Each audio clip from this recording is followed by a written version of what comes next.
Hello, America, and to our friends around the world.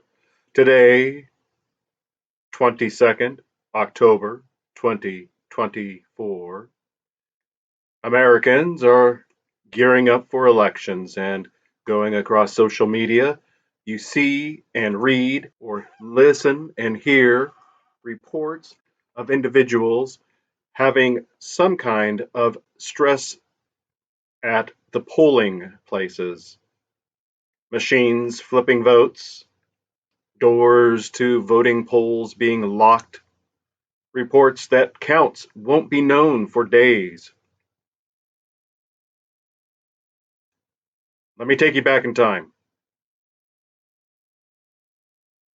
to a time when World War II veterans overthrew a corrupt local government in Tennessee.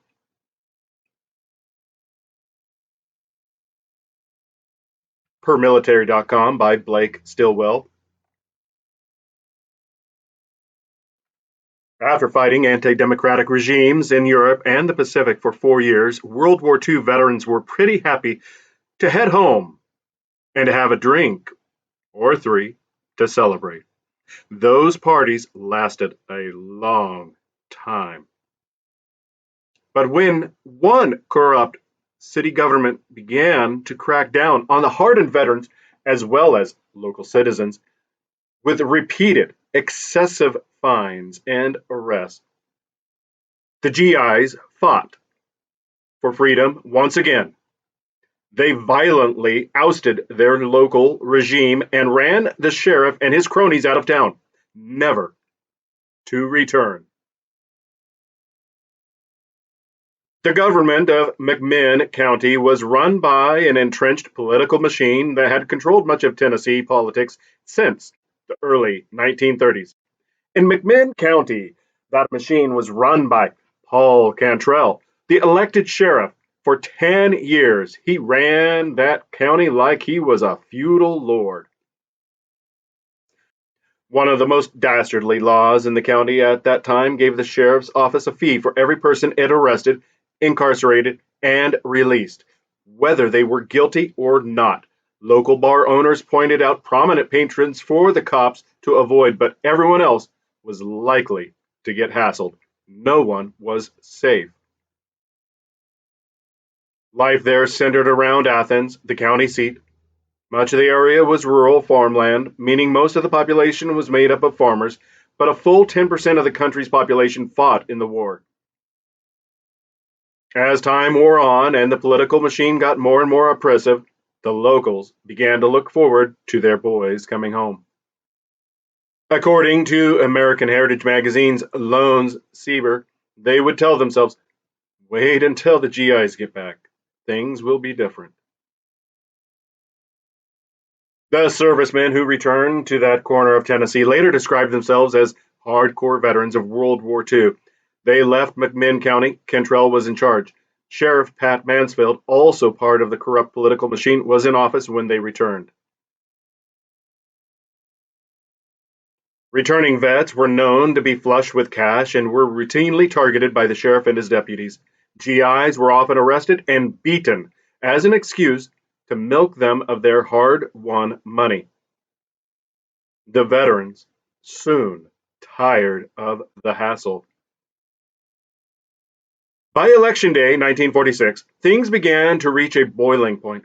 The veterans first tried the democratic way of changing the government. They formed a nonpartisan political party and ran against the political machine, which was now running Cantrell for his old office. The election was the largest in local history. World War II veterans from around Tennessee came out to help their brothers in arms watch the polls for any signs of fraud. The sheriff's office also hired outsiders, but they were to watch the GIs. As Election Day dragged on, the vets learned that armed deputies were outside polling places. Then news of irregularities and violence poured in.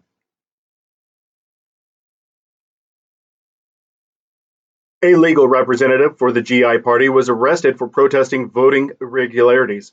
Soon after, an elderly black farmer was beaten and shot by a deputy for trying to vote in one of the precincts. The GIs descended on the location, forcing the offending deputy to almost fight his way to his cruiser with a loaded pistol and the ballot box. Deputies arrived at the GI party headquarters to make arrest for the incident, but were beaten and taken captive. At another precinct, GIs got into a fistfight with deputies when the police openly allowed ineligible voters and paid people to vote. Those GIs were arrested and taken to the jail. The fight soon became for control of the ballot boxes, and the sheriff's forces were set to declare victory as the sun set.